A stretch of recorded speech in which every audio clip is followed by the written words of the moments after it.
بسم الله الرحمن الرحيم. دروس اللغة العربية لغير الناطقين بها، الكتاب الثالث، الدرس الثامن والعشر. نجي مسكين درس. Bugün derste sözlep ötmekçi boğan, öğrenmekçi boğan grammatik mezmunu mef'ulun leh. Yaki mef'ulun li eclih mi deb qo'yamiz, ha? Mef'ulun leh yaki mef'ulun li eclih. Yani özünün mef'ulun leh yaki mef'ulun li eclih degan gapning özünün ma'nosini tarjima qilsaqlar, buningki qanday to'ldiruvchi ekanligi oydinlashib qoladi, ha? Mef'ulun leh deganimiz şunun cəhətidən iş hərəkət qılınıdığan, yüz berdiğan mef'ul degan gap qo'y hisobda shundaymi? Andas bu nima desa, ish harakatining yüz berish sababini ifodalaydigan yoki ish harakatining yüz berishiga turtki bo'ladigan ism mef'ulun leh bo'ladi. Masalan, o yig'ladi, huwa yabki limada, nimishqa desa öğütkilerini eslep. Mağadaki öğütkilerini esligellik cehedidin kanakıldı, yığıldığı cehedidin o mef'ulun leh buludu. Mesela hadartu hubben linnehvi. Men bugün dereske gramatikini yaxşı köylük üçün keldim. Mesela hubben o şurunda mef'ulun leh buludu. Kayıtı tekrarlasak mef'ulun leh degenimiz, mef'ulun li eclih degenimiz iş hareketinin sebep maqsadını ifadalash uchun tilga ilinadigan bo'lak to'ldiruvchi mef'ulun leh bo'ladi. Endi mef'ulun leh jumlada qanday o'qiladi desa, buning hukmi zavara qusaqmi bo'ladi. Oldiga sebep maqsadni ifodalaydigan lam, min degandek qo'shimchalarni akilish orqali ziru qusaqmi bo'ladi. Odatda hech qanday qo'shimchani akamay zavara qusaqmi bo'ladi yoki oldiga sabab maqsadni ifodalaydigan oldi qo'shimchalarni akilish orqali zarur qusaqmi bo'ladi. Ammo zavara qo'shningmi yoki oldi qo'shimchalarni akilish orqali zarur qo'shningmi o'zgarishlik sharti bor. Unda sharti nima desa, maf'ul mutlaqni zavar o'qishninki oldiga qo'shimcha akamay zavar o'qishning 5 turlik sharti. 5 turlik holat shakllansa zavar o'qisak bo'laveradi. Agar 5 turli shartning birasi yo'qolib ketib qolsa, shu vaqtda oldiga lam, min o'xshash sabab maqsadni ifodalaydigan qo'shimchalarni akilish orqali sir o'qisak bo'ladi. 5 turli shartning birinchisi chuqur masdar bo'lishi kerak. Odatdagi ism bo'lib qolsa, u vaqtda nima bo'lmay qoladi? Zivar o'qimay oldiga lam akilib sir o'qisak bo'ladi. Masalan, ji'tuka lil kitab. Men kitobni deb keldim desa, bu yerda kelishdagi maqsad bir ish harakatini qilish uchun emas, balki kitobni deb keldi. Unda bu yerda kitoban demaymiz. Oldiga nima qilamiz? Lamni bilan kitlam, lil kitob deb lam aklib zar o'qisak bo'ladi. Ikkinchi sharti masdar qalbiy bo'lishi kerak. Demakchi o'g'ini harakatni qilgan odam bilan masdarninki ish harakatini qilgan odam bir bo'lishi kerak. Demek çoğunu sözlüğü adamın ki kalbide şu iş hareket kılınadigan, üzüde şu iş hareket yüz beradigan bo'lishi kerak. Eğer ishni men qildim, masdar maf'ulul lehning ki ish hareketi mazmuni boshqa tarafdan kelgan mazmun bo'lib qolsa, bu yerda lam bilan zir o'qisaqmi bo'ladi. Masalan, la taqtulu awladakum min imlaq.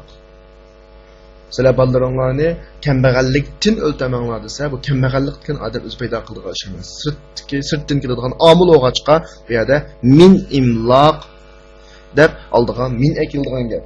Agar mishada la taqtulu awladakum khashatal imloq desa, sizlar kambag'allikdan qo'rqanlik yuzidan balalarni o'ltamanglar desa, xashya qo'rqish degan şu öldürdüğün adamның yüz beradigan ish harakat. Manda vaqtda zavara qilsak bo'ladi. Agar yüzden yüz bermay sirtdan bo'ladigan bir ish harakatni maf'ulul leh qilgan bo'lsak, bu yerda alif lam lam yoki min akilish orqali sabab maqsadni ifodalaydigan oldi qo'shimcha qilish orqali zarur qilsak bo'ladi. 3-chi sharti masdar sababni bayon qilish uchun kelgan masdar bo'lishi kerak. Sababni bayon qilish uchun. 4-chi sharti masdar fil bilan zamon jihatda bir bo'lishi kerak. Fil qachon yuz bergan bo'lsa, o'tgan zamonda yuz bergan bo'lsa, masdar o'tgan zamonda. Fil kelgusi zamonda yuz beradigan bo'lib qolsa, masdar kelgusi zamonda yuz beradigan bo'lishi kerak. Fe'l o'tgan zamonda, masdar kelgan zamonda bo'lib qolsa bo'lmaydi.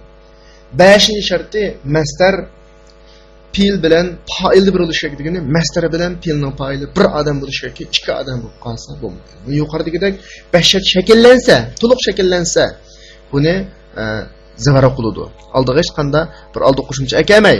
Agar mushaklarniki birasi yo'qolib ketib qolsa, uning oldiga keskin lam akilib yoki min akilib, ya'ni sabab maqsadni ifodalaydigan harflardan birini akilib, sizlar o'qish to'g'ri keladi.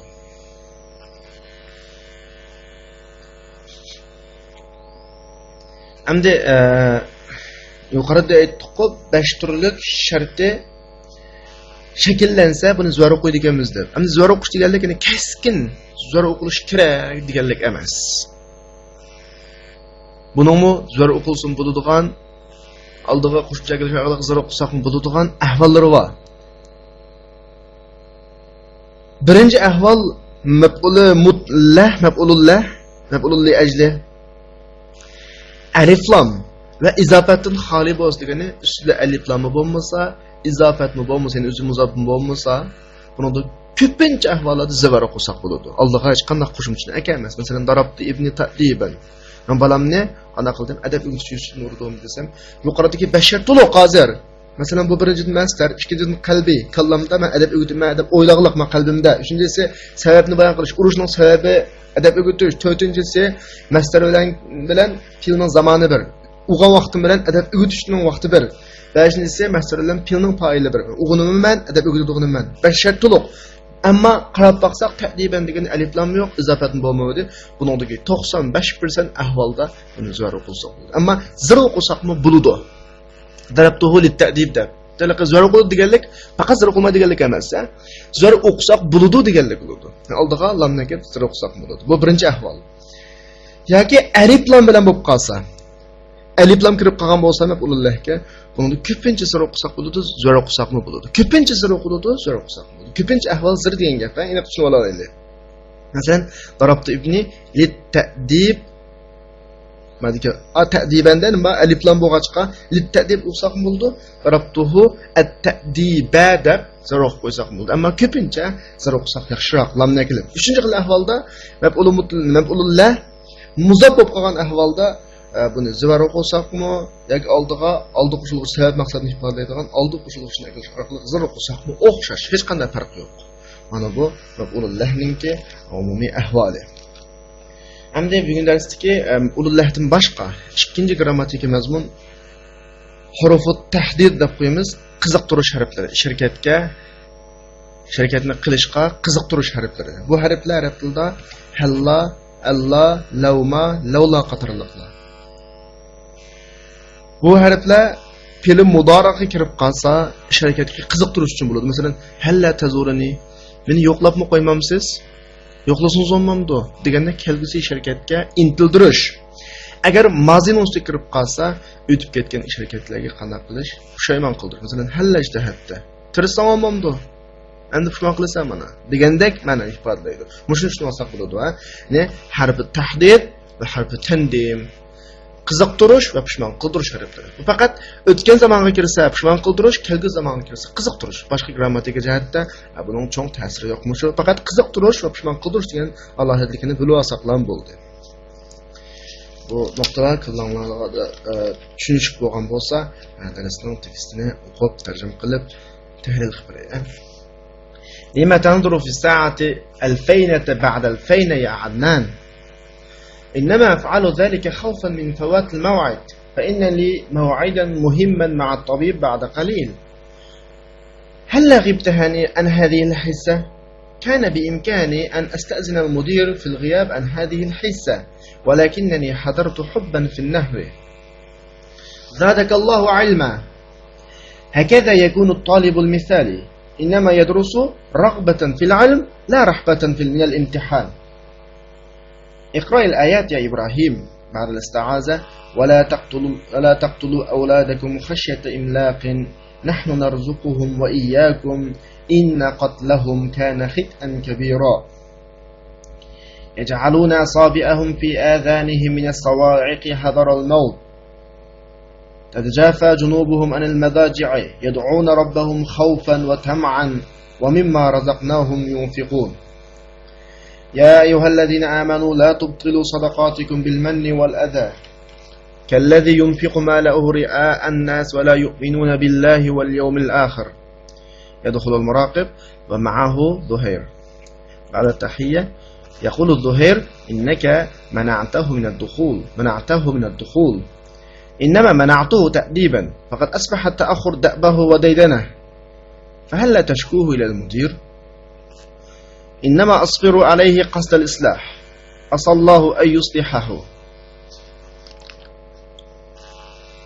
لما تنظر في الساعة 2000 بعد 2000 يا أدنان ساعتك أرلاب نميشون قريسان demek çoğunu 2000 بعد 2000 bu turaqlıq ibara pat aralab yeniş deyen ma'noda innama af'alu zalika khawfan min fawat al-maw'id men shuni deyishib qo'ygan vaqtning o'tib ketishidan qo'rqib shunda qilyapman faqatlam shuni deyishib qo'ygan vaqtning o'tib ketishidan qo'rqib qilyapman khawfan maf'ulullah hada zavarqul chunki bashar to'liq masdar ikkinchidan qalbiya uchinchidan sabab to'rtinchidan zamonda bir beshinchidan foilda bir fillan foilda o'rtaqlik ega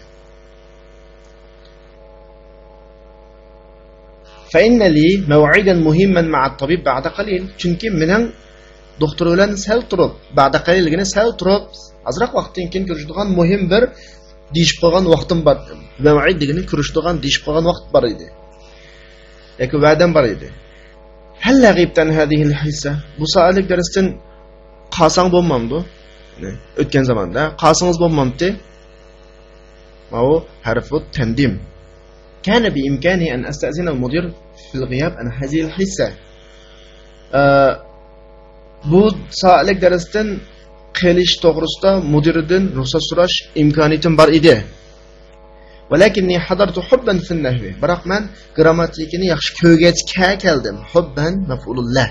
Ya'ni bu yerga kelishdagi sabab maqsad yaxshi ko'rish. Bundan yuqori tilg'anagandek 5 tanening bor, shart bor. Zadakallahu ilma. Allah sizning ilmingizni ziyoda qilsin. Hakada yakunu talibul misali. Ana ulgulik o'quvchi mana shunday bo'ladi. Innama yadrusu raghbatan fil ilm la rahbatan fil imtihan. Faqat bilim elishga qiziqib o'rganadi, imtihondan qo'rqib emas. Meniki rahbatan har ishkilisi maqbulullah qilish uchun, qiziqqanligi uchun, qo'rqqanligi uchun emas degandek har ishkilisi. Yuqoridagi bashar buningda to'liq shakllangachga bu nima qilyotdi, zarur qilyotdi.